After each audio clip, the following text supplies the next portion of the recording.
Em 1964, forças conservadoras articularam um golpe e os militares assumiram o governo do Brasil.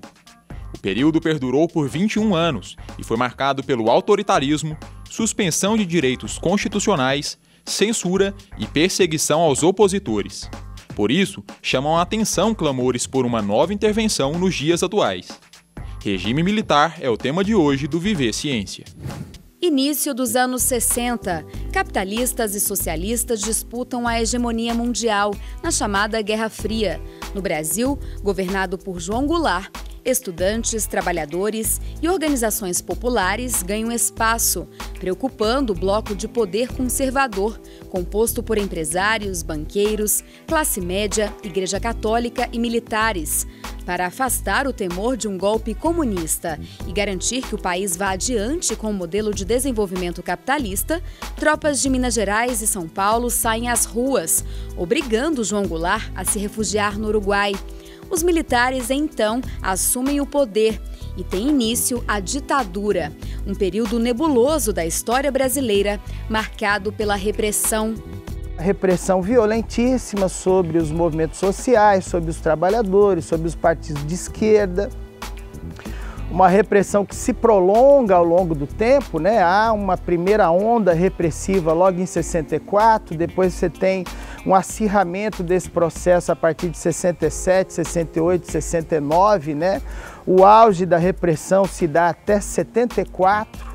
Mas durante a ditadura toda, você tem esse aparato repressivo de informações tentando controlar os movimentos, tentando controlar a mobilização dos trabalhadores. Em 1985, o regime militar chega ao fim. A transição para a democracia é dirigida pelos mesmos setores que aplicaram o golpe de 64. Por isso, as heranças são inevitáveis. A dependência do capital externo e a precarização dos serviços públicos se mantém até os dias de hoje. Além disso, prevalece uma forte herança política dos tempos da ditadura. E o regime democrático posterior à ditadura, ele preservou o núcleo duro do regime autoritário que havia antes. E isso se manifesta em vários aspectos da institucionalidade política vigente. Se manifesta na relação entre o poder executivo e os poderes legislativo e judiciário. Se manifesta na relação entre os sindicatos e o Estado. Se manifesta na relação entre os partidos, a lógica eleitoral e o Estado. Se manifesta na relação que os militares até hoje têm com os governos civis e com a sociedade. Então tudo isso são heranças que fazem com que a nossa democracia, né, a atual democracia, ela seja travada por dentro, no seu eixo fundamental, no seu eixo estruturante, por elementos herdados da ditadura militar, né, por uma institucionalidade que foi reformada, mas não foi abolida. Então, desse ponto de vista, quando as pessoas saem à rua para pedir a volta da ditadura, elas têm que pensar que, na verdade, a ditadura ainda não acabou, né? A sua herança continua e a tarefa hoje é a gente se livrar do que ainda resta da ditadura e não restaurá-la na sua plenitude, né?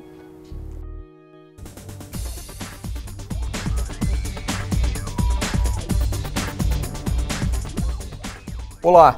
No Viver Ciência de hoje estamos revisitando esse período conturbado da história do Brasil, que foi a ditadura militar.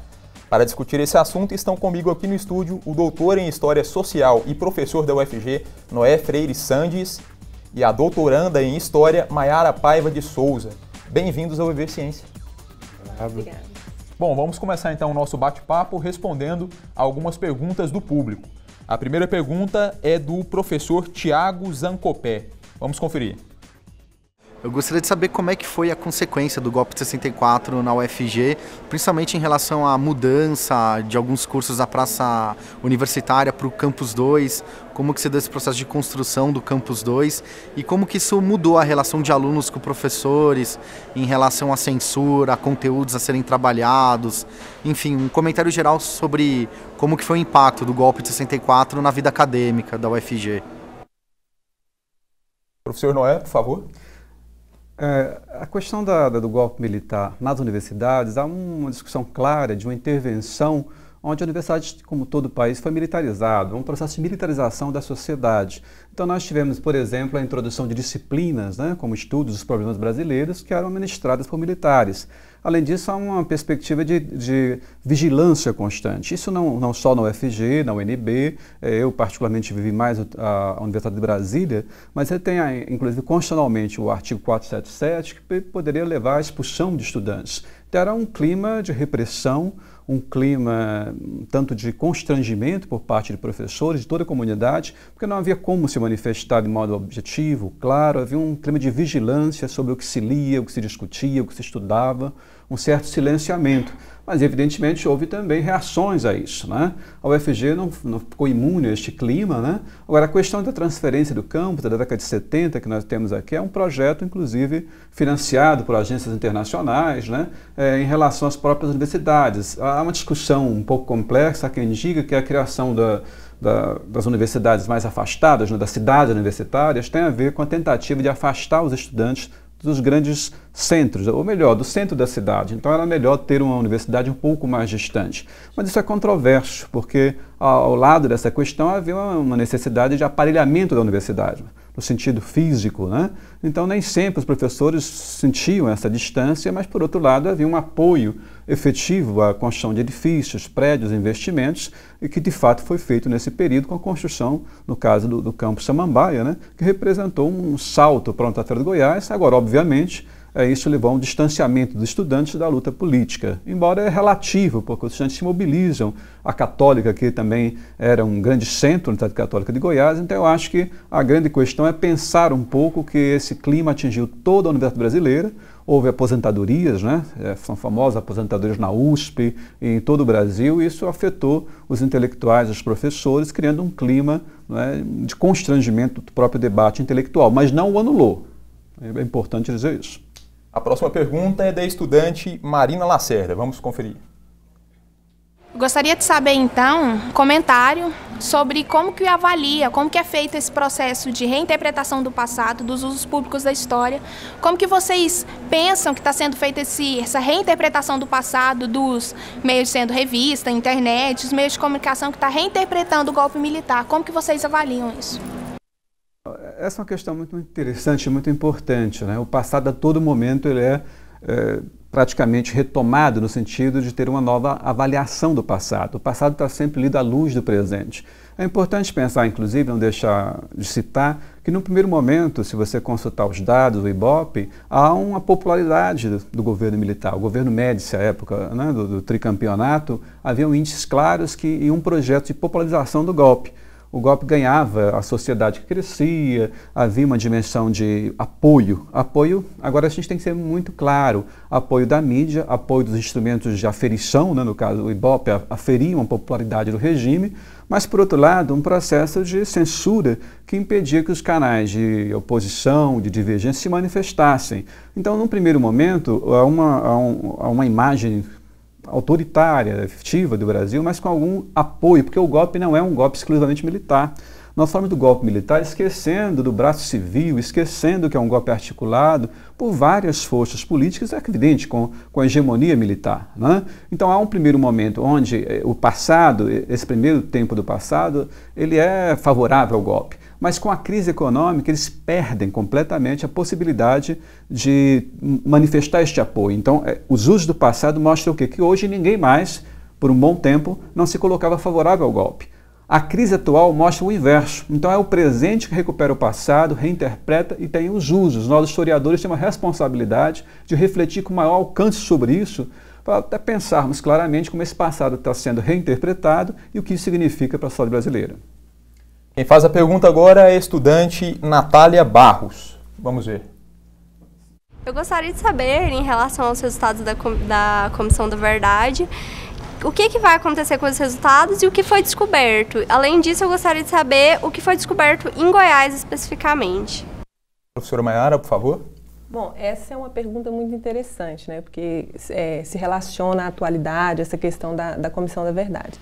A comissão foi fundada, foi instalada em 2012 e tinha a finalidade de investigar, de elucidar os crimes cometidos ao longo de 46 até 88, né? Então, ela não tinha uma finalidade de punir, ela não tinha o poder de punir esses crimes, de julgar, até mesmo devido à lei de anistia, né?